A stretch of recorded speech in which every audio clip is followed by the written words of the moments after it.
windiyankoɓe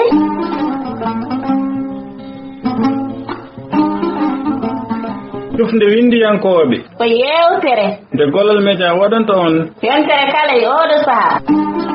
Gollal Média.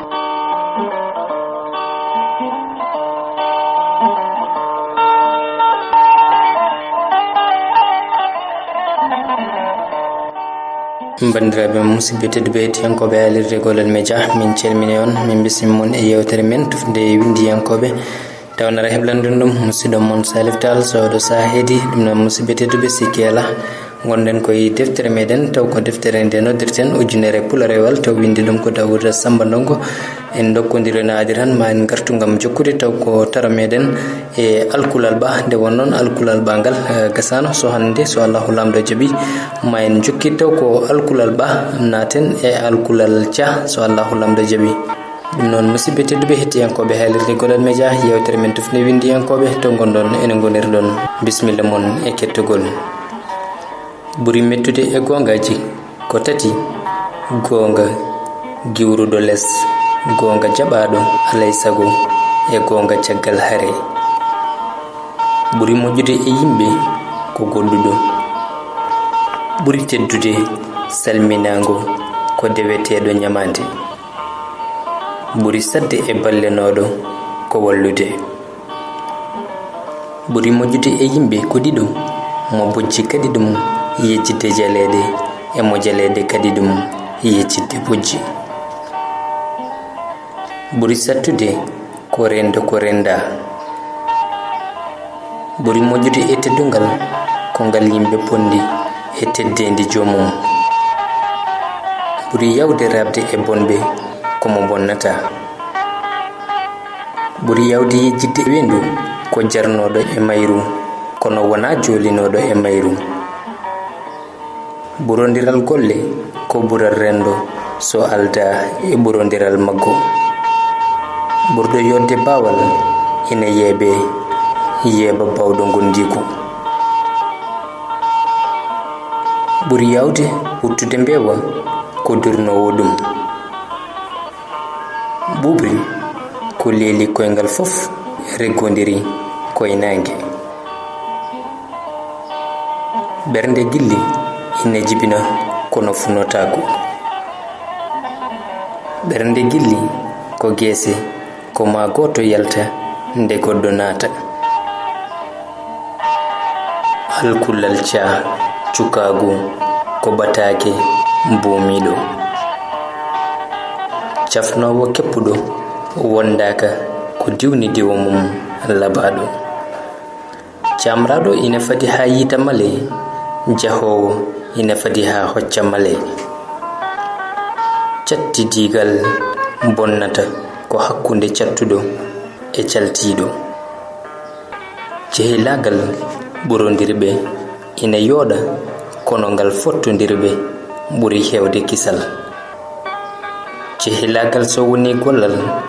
jabata firlitede e saha jawtuɗo hono no gañgu firlitirte yoɗani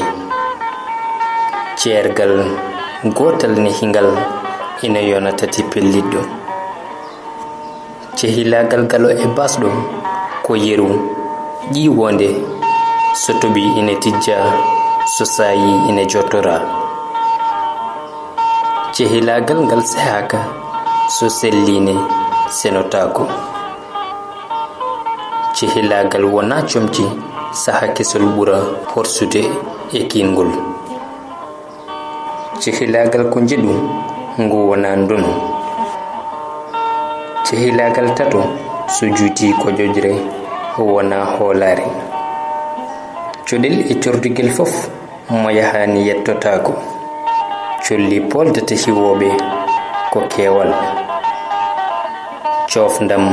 jalata jakoraɗo ciilal ina wawi diwde kono diwata hoddiro cukagu ko darogal koye mum mawgu e nayewu timtoto cukagu moƴƴu so woni kiri mawgu wona kalis nayewu wona kanŋe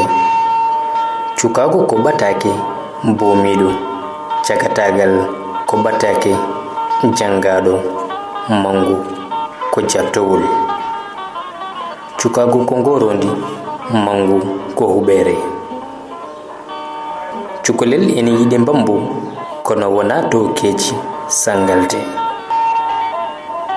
cukolel pijirowel jahe jibinte koy galle andube jahe curki ki wona cumum fof ko cudari galle cukolel ngel mbadda ko antan jibini dum ngel so mawni ko antan jibinta dum alkulal da bewdo jodo ko dende dadi fof ko jambaragal ha heddi dadol ware hudo daragol nyije yeso demgal ko firo hakkilantewo sembe maggal danjo dawma fof dawdum goytalima danyal ko mayo wodi ko leppudo taccani kono ala taccudo leppani dawrugol ko lamba kawdo murta sabu libi kawado jeje lipto debbani hayani sunyi baki wana endiyam woni debbo bilejo holata cudari bewdo joddo ko dende do yitere ko di e mum do wona don tuyo sokli debbo jejjo yo gongdin so darorgal setima mbadi mum kono yo sikkito so gorko wimo omo yodi debbo ko sammere gorko ko sondu so riwa mane artat debbo goto so yonima yeru e heddi bebe wurtu e lobado ma curoda debbo nayejo metti resde kono ene weli yewtidde debbo cukolel ene weli resde kono ene metti yewtidde debbo joddo ina andani dum hoore mum kono holotako so wonande gorko widum ada yodi mashallah dene ina ndenda denorol kono cere dijje dejjere gijoto jom hakkille nde jungu fiya puttindo gite dejjere ina yona wondore e yeso kolido dejjere ina fira kumpa ina fira nimsa sunu kono firata weltare dejjere ko kisal demgal coggu nde yimbe darjube nganda jerumum dejjere ko desal njubdi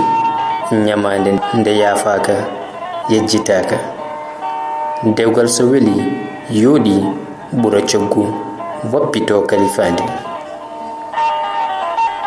dewetedo nyamade woto henyo e duso ha yejjita padi mum dejjere so afaki nedi afo puindam dingiral ko tufnde wasde jolde ina boni kono jolde wasa jengde mburi bonde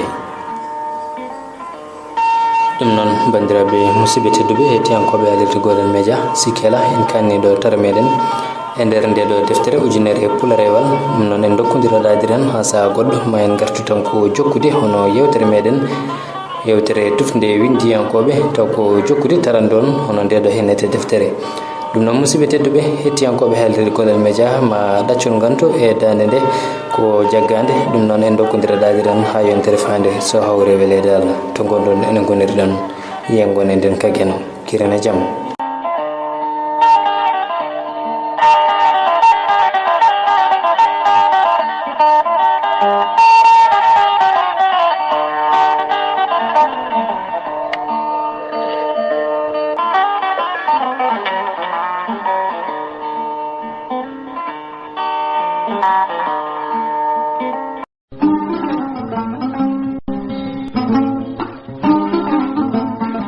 windiyankoɓe.